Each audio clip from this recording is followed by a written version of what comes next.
हाँ तो स्टूडेंट्स, आज का जो टॉपिक है हमारा वो है फोटोसिंथेसिस। आप आशा करते हैं कि आप डिप्लोमा एग्रीकल्चर वाले हैं सारे लोग। तो आपका जो आज का टॉपिक है वो है फोटोसिंथेसिस। क्या है? फोटोसिंथेसिस। फोटोसिंथेसिस क्या होता है, इसके बारे में डिटेल हम अभी पढ़ेंगे। एक्चुअली ये आपका प्लांट फिजियोलॉजी के अंदर है। तो आइए इसको जानते हैं कि फोटोसिंथेसिस क्या होता है। फोटोसिंथेसिस जानने से पहले हम थोड़ा सा आउटलाइन पता करते हैं। आउटलाइन क्या है कि ऑल लिविंग ऑर्गेनिज्म, जितने भी पृथ्वी पे सजीव प्राणी हैं, वैसे जो भी है सजीव प्राणी पृथ्वी पे, क्या उनको एनर्जी की आवश्यकता होता है। एनर्जी की आवश्यकता उनको होता है, आपको पता है, मानते हैं। एनर्जी की आवश्यकता होती है अगर, तो एनर्जी उनको कहाँ से मिलता है? कहाँ से मिलता होगा उनको? फूड से।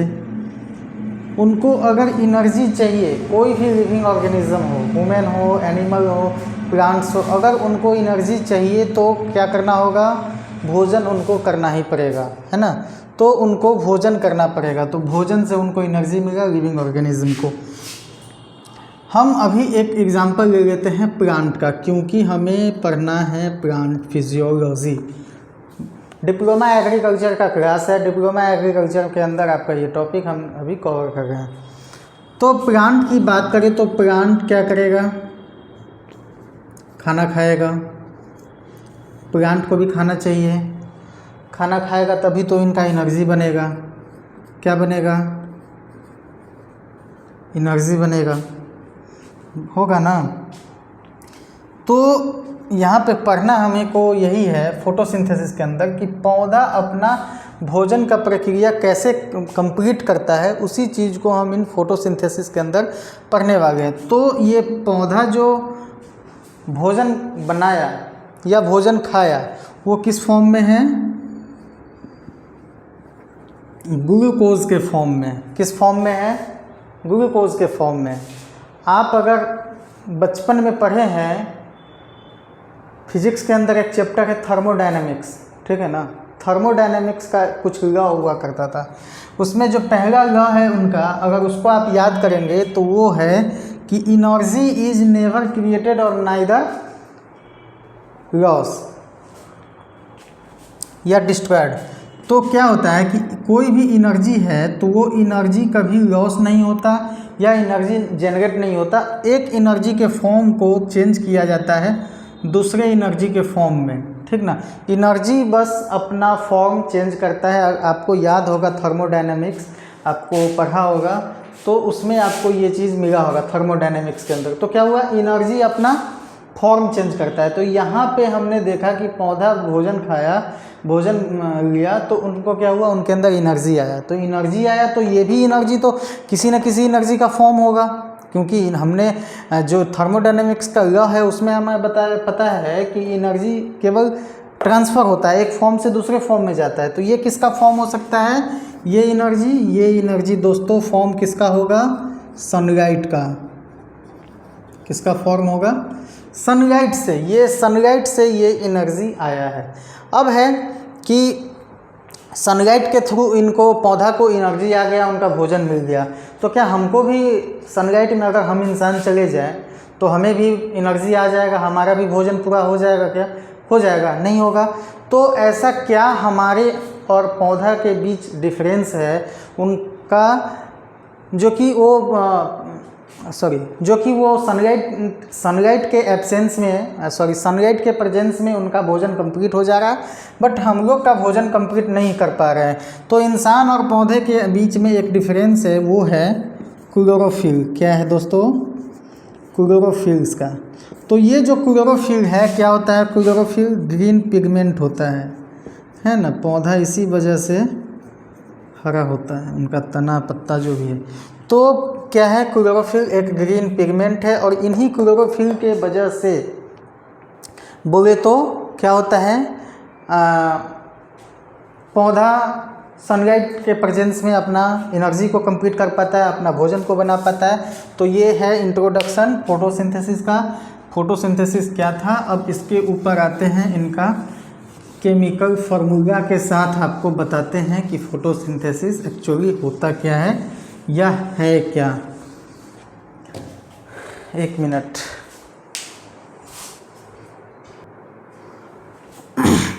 अभी हम लोग आते हैं इसके ऊपर, फोटोसिंथेसिस के ऊपर।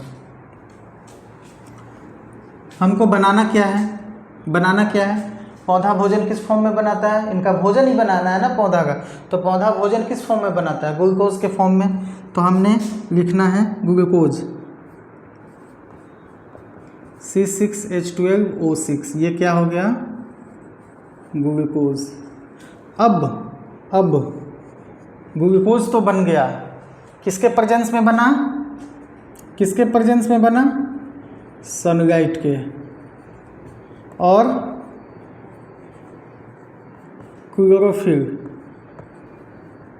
क्लोरोफिल के प्रेजेंस में बना।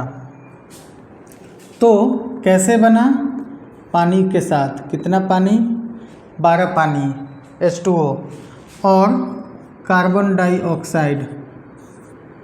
आप एक कहावत सुने हैं या किताबों में पढ़े हैं कि पौधा क्या करता है, कार्बन डाइऑक्साइड लेता है और ऑक्सीजन छोड़ता है। क्या करता है पौधा, कार्बन डाइऑक्साइड लेता है और ऑक्सीजन को छोड़ता है। तो वो सिद्धांत यहीं पे आपका सिद्ध होता है। 12 दूनी 24 हाइड्रोजन और 12 और 6 दूनी 12, 12 12 24 बैलेंस हो गया आपका रिएक्शन।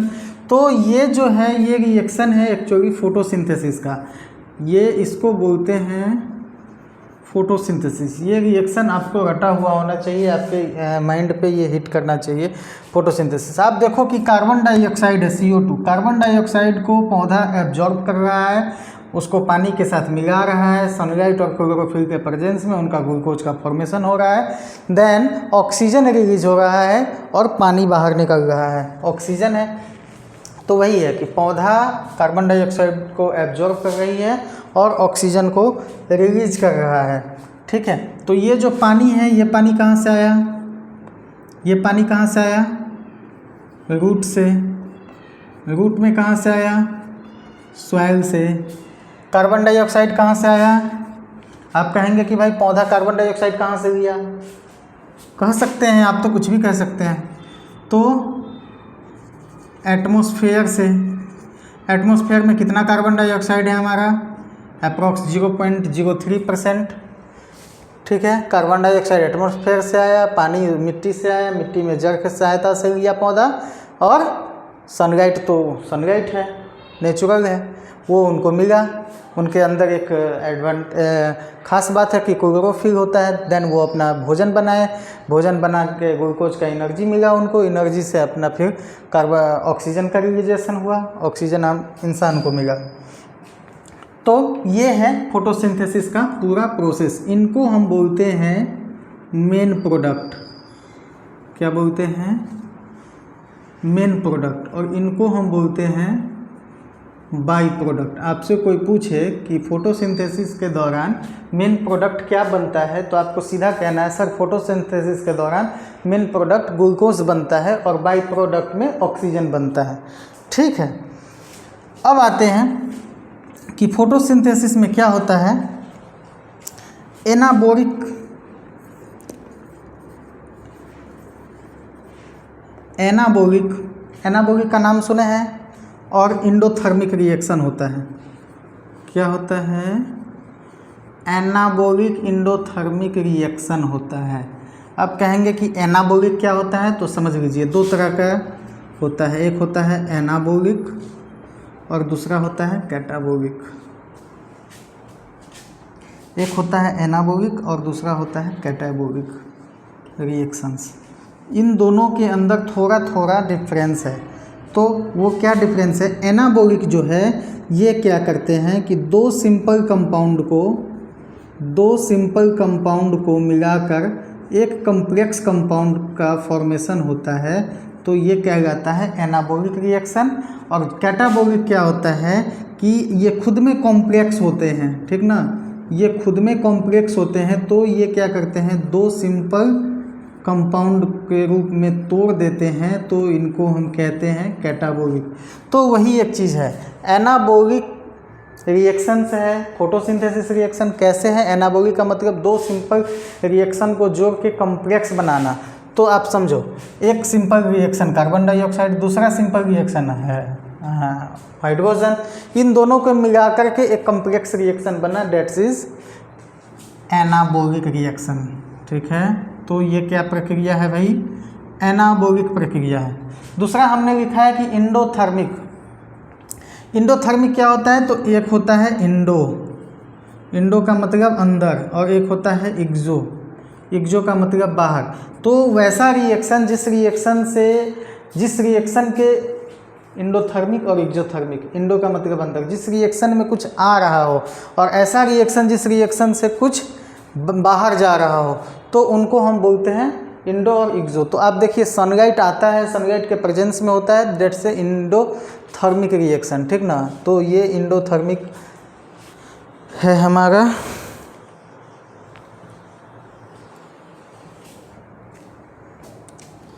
अब अगर एक डाटा के ऊपर हम बात करें तो 90% फोटोसिंथेसिस का प्रोसेस जो है इस धरती पे कंप्लीट होता है, तो केवल वो एक्वेटिक प्लांट के जरिए ही कंप्लीट होता है। एक्वेटिक प्लांट के जरिए 90% जो है फोटोसिंथेसिस कंप्लीट होता है, और उसमें भी एल्गी का नाम आपने सुना होगा, उनका महत्वपूर्ण भाग आता है इसमें, ठीक है। दूसरा है केवल 10% भाग ही है ऐसा जो लैंड पे जो पौधा है उनके जरिए फोटोसिंथेसिस की प्रक्रिया कंप्लीट की जाती है। मतलब टोटल 100% फोटोसिंथेसिस होना है, जिसमें से 70% फोटोसिंथेसिस केवल एक्वेटिक प्लांट के जरिए कंप्लीट होता है, और 10% ही फोटोसिंथेसिस बचता है जो लैंड पे जो पौधा है उनके जरिए कंप्लीट होता है। इसके बाद आता है एक बहुत महत्वपूर्ण बात है, यहाँ से क्वेश्चंस आता है, ठीक है। एक है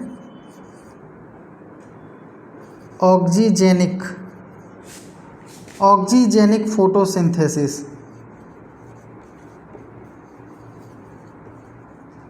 ऑक्सीजेनिक फोटोसिंथेसिस क्या होता है, तो इसमें क्या होता है ना कि ऑक्सीजेनिक फोटोसिंथेसिस में BGA मतलब ब्लू ग्रीन अल्गी, या फिर इसको आप साइनोबैक्टीरिया के नाम से भी जानते हैं, ब्लू ग्रीन अल्गी बोल दीजिए या फिर साइनोबैक्टीरिया बोल दीजिए, इस नाम से भी जानते हैं। तो ऑक्सीजेनेटिक फोटोसिंथेसिस जब भी आपको बोले ये किस में होता है, तो भाई किनके कारण है, तो भाई ब्लू ग्रीन अल्गी या फिर साइनोबैक्टीरिया के कारण है। हम ऊपर से मिटाते जा रहे हैं, आपको नोट करना है तो आप नोट कर लीजिए, केवल रिएक्शन को रखते हैं क्योंकि उसी के ऊपर तो सारा खेल रहा है, सारा तमाशा जो है इन रिएक्शंस के वजह से ही है, तो उनको रख के हम बाकी को हटाते हैं। अब आते हैं फोटोसिंथेसिस पिगमेंट के ऊपर। फोटोसिंथेसिस तो है ही, पिगमेंट लिख देता हूँ पिगमेंट। अब आते हैं पिगमेंट के ऊपर। दोस्तों जो पहला पिगमेंट है आपका वो है क्लोरोफिल।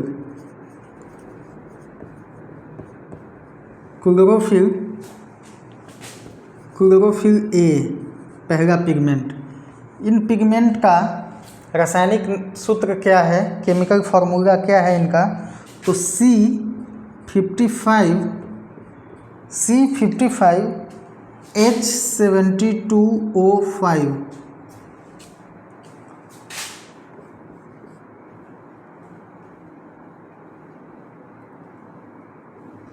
N4M2।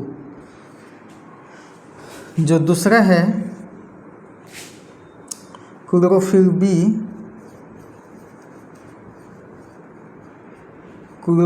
बी, उसका है C55H70O6 N4M2। याद रखिएगा। जो तीसरा है, तीसरा का नाम है कैरोटीन। कैरोटीन। ऐसे इम्पोर्टेंट आपके सिलेबस के हिसाब से 2 पिगमेंट है जो फोटोसिंथेसिस को अकर करवाता है, जो फोटोसिंथेसिस के लिए रिस्पॉन्सिबल है, वो है क्लोरोफिल ए और क्लोरोफिल बी। तो क्लोरोफिल ए जो है दोस्तों, ये सारे लिविंग प्लांट्स में है, ठीक है। और क्लोरोफिल बी जो है, ये भी सारे लिविंग प्लांट्स में है, बट एक्सेप्ट कुछ को छोड़कर, जैसे ब्लू ग्रीन अलगी को छोड़कर, रेड ग्रीन अलगी को छोड़कर, ब्राउन ग्रीन अलगी को छोड़कर। तो मतलब ये 2-3 ऐसे हैं जिनको छोड़ करके ये सारे में लिविंग प्लांट्स के अंदर क्लोरोफिल बी जो पिगमेंट है ये अवेलेबल है। क्लोरोफिल ए और बी आपके सिलेबस के हिसाब से महत्वपूर्ण है, तो इसको आप ज़रूर से ज़रूर नोट करके और इनको रट्टा मार लीजिएगा। ये बहुत बड़ा एक जो फार्मूला आपको दिख रहा है, इसको आप चाहें तो रट्टा मार लीजिएगा। तीसरा पिगमेंट है carotene. Carotene actually main pigment नहीं है, कैरोटीन थोड़ा एसेसरीज है ना। इसको आप एसेसरीज लिख लो, एसेसरी पिगमेंट। ये एसेसरी पिगमेंट क्या करता है? एसेसरी पिगमेंट का भी रोल है कि मान के चलो सनलाइट, जब सूर्य का डायरेक्ट प्रकाश आता है किसी पौधा के ऊपर, सूर्य का डायरेक्ट प्रकाश मान के चलो यहाँ पे पड़ा, ये सूर्य है, सन है, ठीक है।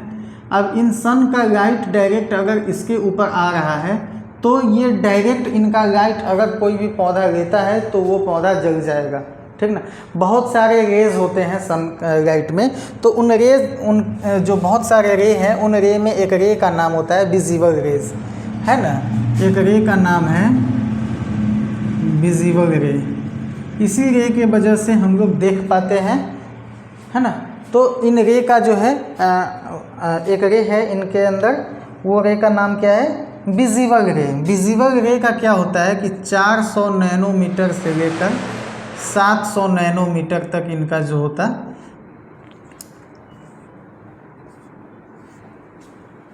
400 नैनोमीटर से 700 नैनोमीटर तक होता है। तो ये कैरोटीन पिगमेंट क्या करता है? क्लोरोफिल को प्रोटेक्शन का काम करता है। क्या प्रोटेक्शन का काम करता है? आप चाहो तो लिख लेना कि ये डायरेक्ट जो सनलाइट आता है उसको ये कैरोटीन झेलता है पहले, ठीक ना। डायरेक्ट सनलाइट को कैरोटीन अपने ऊपर ले लेता है, अपने को झेलता है। देन जितनी सनलाइट की आवश्यकता क्लोरोफिल पिगमेंट ए को होता है, उतनी ही क्लोरोफिल ये आगे यहाँ से छोड़ता है, रिलीज करता है, ताकि उनको भोजन या उनका फोटोसिंथेसिस का प्रक्रिया को कंप्लीट करवाता है। कहने का मतलब डायरेक्ट सनलाइट को कैरोटीन अपने ऊपर लेता है और जितना आवश्यकता होता है वो आवश्यकता के हिसाब से क्लोरोफिल ए पिगमेंट को दिया जाता है सनलाइट किसके द्वारा? कैरोटीन के द्वारा। तो ये बात आप समझे। अब आते हैं हम पिगमेंट सिस्टम के ऊपर, इसी में आ जाते हैं। एक है पिगमेंट सिस्टम। दोस्तों पिगमेंट सिस्टम क्या होता है? तो पिगमेंट सिस्टम के अंदर 2 चीज़ें हैं, एक तो है PS1 और एक है PS2। अब इस दोनों में क्या क्या होता है? तो हम अभी बताएं कि जो विजिबल रे है 400 नैनोमीटर से 700 नैनोमीटर तक होता है, तो इसको हम लोग बोलते हैं PAR। क्या बोलते हैं? PAR, photosynthesis act reaction. Photosynthesis act reaction. जो विजिबल रेज है और उनका जो रेंज है, उस रेंज को हम लोग बोलते हैं PAR, फोटोसिंथेसिस एक्ट रिएक्शन है वो। और उन रिएक्शंस के अंदर अगर 680 नैनोमीटर से अधिक रे आया तो PS1 रिस्पॉन्सिबल है उनको एब्जॉर्ब करने को। अगर 680 नैनोमीटर से कम रे आता है तो PS2 रिस्पॉन्सिबल है उनको एब्जॉर्ब करने को। तो ये था फोटोसिंथेसिस का बेसिक पार्ट्स जो हमने आपको बताया। अब इसके आगे हम आपको थोड़ा सा बताते हैं लाइट और डार्क रिएक्शन। जो पिछले क्लास में आपको गेहूं का खेती कैसे करना है वो बताया जा रहा था। तो उसमें आपको बताया गया था कि गेहूं क्या है, रबी का क्रॉप है, और वो कौन सा रिएक्शन होता है वो आप ही लोग बताएंगे। गेहूं के बारे में क्या बताया गया था आपको। चलिए, फोटोसिंथेसिस दो रिएक्शन को मिलकर कंप्लीट किया जाता है, ठीक ना। पहला है एक लाइट रिएक्शन और दूसरा है डार्क रिएक्शन। इन्हीं दोनों रिएक्शन को मिलाकर के फोटोसिंथेसिस को कंप्लीट करवाया जाता है। तो जो लाइट रिएक्शन है ये जाहिर सी बात है कि सनलाइट के चाहिए इनको। सनलाइट के प्रेजेंस में क्या करता है भाई, तो एटीपी बनाता है और यहाँ लिखता हूँ, नीचे लिखते हैं NADPH2 बनाता है। डार्क रिएक्शन क्या है, डार्क रिएक्शन में क्या होता है, ये लाइट इंडिपेंडेंट होता है। दिन को तो बना ही देगा, फोटोसिंथेसिस करवा ही देगा, रात को भी फोटोसिंथेसिस करवा सकता है, क्योंकि ये लाइट के ऊपर डिपेंड नहीं होता है। डार्क रिएक्शन में जो फोटोसिंथेसिस होगा, जो रिएक्शन है ये सूर्य की रोशनी का मोहताज नहीं होता है, ठीक है। तो इसके अंदर क्या होता है, इन रिएक्शंस के अंदर क्या होता है, वही है एटीपी बनता है और NADPH2 बनता है। देन यहाँ से ग्लूकोज का फॉर्मेशन होता है। यही ग्लूकोज तो पौधा का एनर्जी बनता है। तो इन दोनों रिएक्शन को मिलाए बगैर फोटोसिंथेसिस की प्रक्रिया कंप्लीट नहीं होती है। तो आपने ये चीज़ यहाँ पे लाइट और डार्क रिएक्शन देख लिया। इसको आप एंजाइम इंडिपेंडेंट भी बोल सकते हैं, एंजाइम डिपेंडेंट, इंडी नहीं भाई, एंजाइम डिपेंडेंट बोल सकते हैं। ये स्टोमा में कंप्लीट होता है। और डिटेल जानकारी चाहिए क्या, स्टोमा में कंप्लीट होता है आपका लाइट रिएक्शन, ठीक है। अब आपसे एक क्वेश्चन पूछा जाता है कि एक ग्लूकोज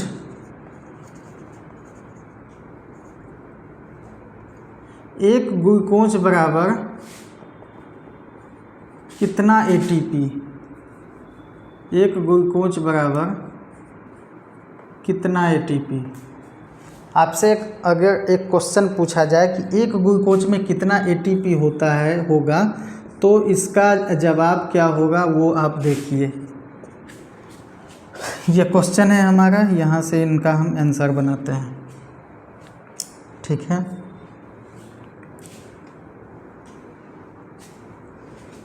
आप मानो हम लिखते हैं 14 ATP प्लस 12 NADPH2, ठीक है। अब एक NADPH2 बराबर होता है 3 ATP। इसीलिए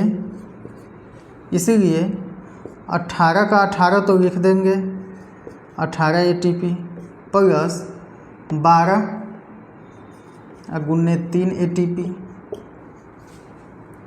तो बराबर 18 ATP और प्लस 36 ATP। तो क्या हुआ, 18 36 54 ATP। तो कह सकते हैं कि एक ग्लूकोज बराबर 54 ATP होता है। ये इसका आंसर है। तो ये क्वेश्चन पूछा गया है कई बार, इसीलिए आपको हम सिद्ध करके लिख दिए वहाँ पे कि एक ग्लूकोज बराबर 54 ATP होता है। इसको देख लीजिए। मिलते हैं नेक्स्ट क्लास में।